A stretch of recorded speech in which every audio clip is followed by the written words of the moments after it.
reportedly, Russian forces have broken through in the city of Pokrovsk. But is there even such a thing as a breakthrough in this war of attrition? And just what are the Ukrainians saying and doing about it? I'm Paul, U.S. Army combat veteran.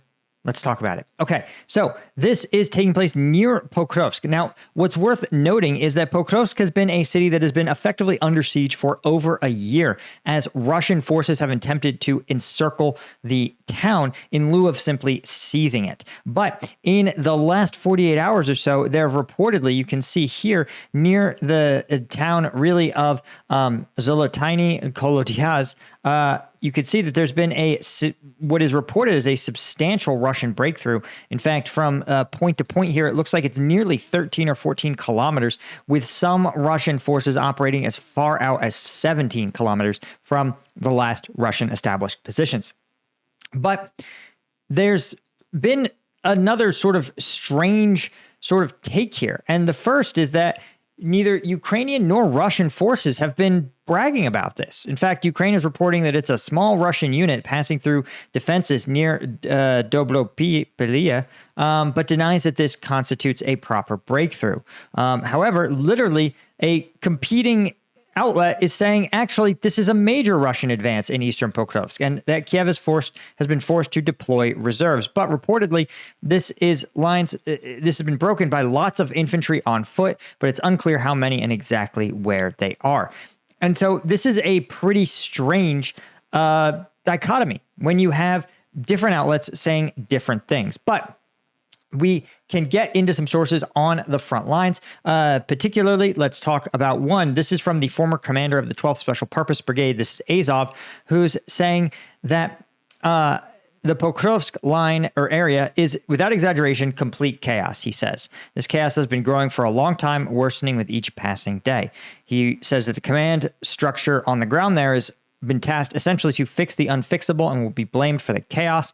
He obviously talks about the cities being nearly surrounded and that it's been steadily escalating over the last year. He describes it as a systemic problem with the depletion of reserves, widespread fragmentation of units across the entire front line. Reports is simply achieving small captured villages, being touted as victories, even as whole sectors get driven backwards. So I think this is significant for a couple of reasons. One is that he's not really describing a stunning breakthrough. Here's another commander describing the situation as really bad, and part of it being a sort of higher command delusional statement of, oh, the situation's under control. But he says it's caused by a shortage of people at all positions, UAV crews, shortages of infantry, or all of the above. Right? He says simply, when these breakthroughs happen, it's a consequence of an inaccurate assessment of one's own forces and means and the enemy's capabilities. He says the enemy doesn't appear out of thin air and doesn't make breakthroughs all at once.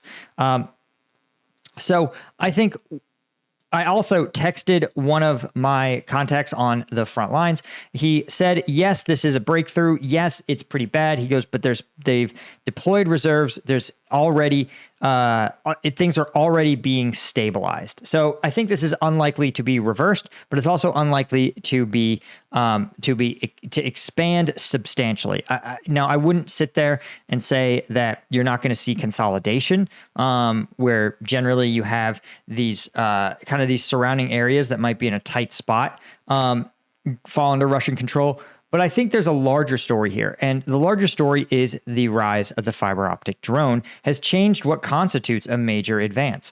And the reason I say this is because in almost all reporting, again, including my contact at the front line, what they report is these FPV drones have created gigantic dead zones, gigantic, effectively gray zones. These are areas where the drone reconnaissance, the drone threat is so significant that essentially it has become no man's land, right? Much like in World War I, right? Where the two sides were separated by, it would say, just outside of small arms range, right? So they would have to stare at each other, but nobody occupied that tranche of land between the two sides. And in World War I, it was trivially small. It was a few hundred yards.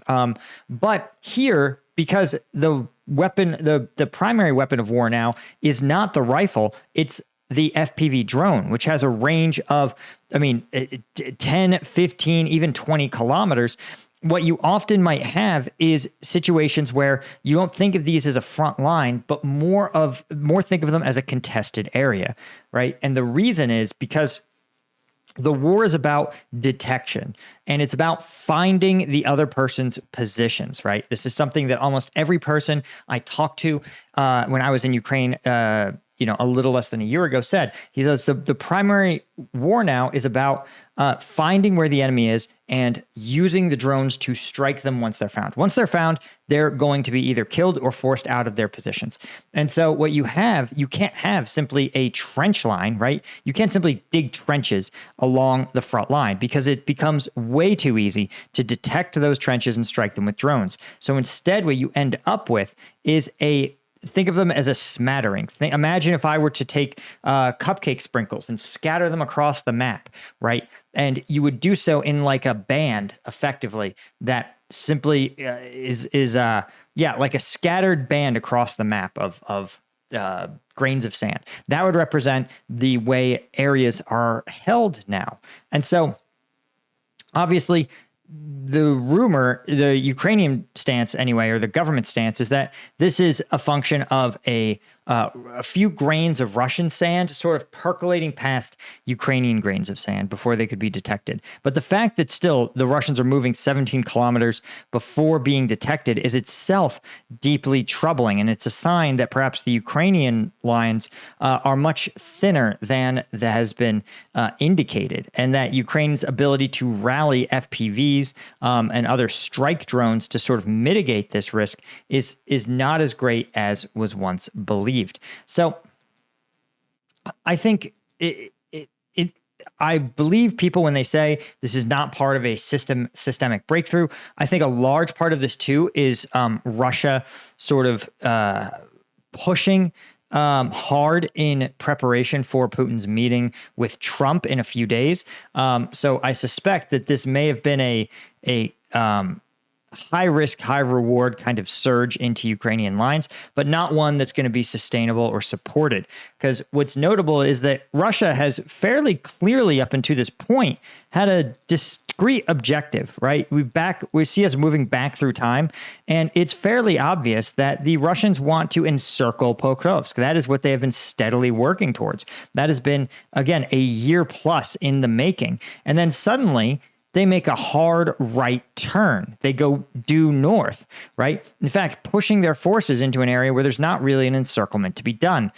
And so what I suspect could be the case, or likely is the case, right? Can be both a Ukrainian failure, but also the fact that the Russians were simply expected to continue their efforts to encircle Pokrovsk. And Putin came down and said, listen, I want to make sure that we have a stunning victory to demonstrate prior to my meeting with President Trump in Alaska. And so he says, listen, take those forces that were going to surge and try to complete the encirclement of Pokrovsk, which would have been something closer to a Russian strategic victory. And he says, have them turn right into a lightly manned Ukrainian positions and drive as far as they can, and hitting towns like Vesely. And this is a strategy, to be sure, but it's suboptimal. It takes forces that should be trying to encircle Pokrovsk and gives it a reprieve. Now, again, don't confuse this with things are great, right? These commanders on the ground are like, no, things are rough. But this is not a stunning collapse. This is not, for example, imagine if they took this same 17-kilometer push and had pushed it from the tip of Pokrovsk. You can see they would have cut off Ukrainian units in the Pokrovsk region. All right, they would have encircled a large amount of Ukrainian units and a large amount of Ukrainian logistics.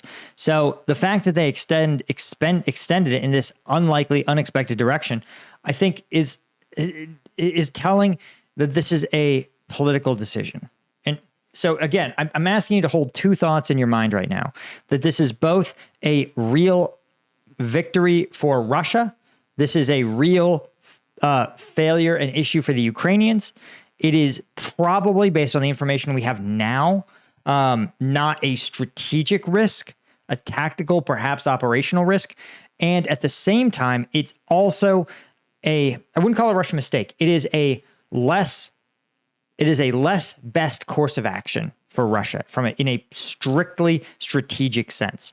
The best course of action, right, for Russia in a tactical and operational sense is the encirclement of Pokrovsk, right? And the fact that they instead opted to push this weird pincer movement, I think is a sign, or rather push this weird kind of outgrowth, this offensive to nowhere, I think is a sign of, again, Putin wanting to achieve political victories, not tactical ones.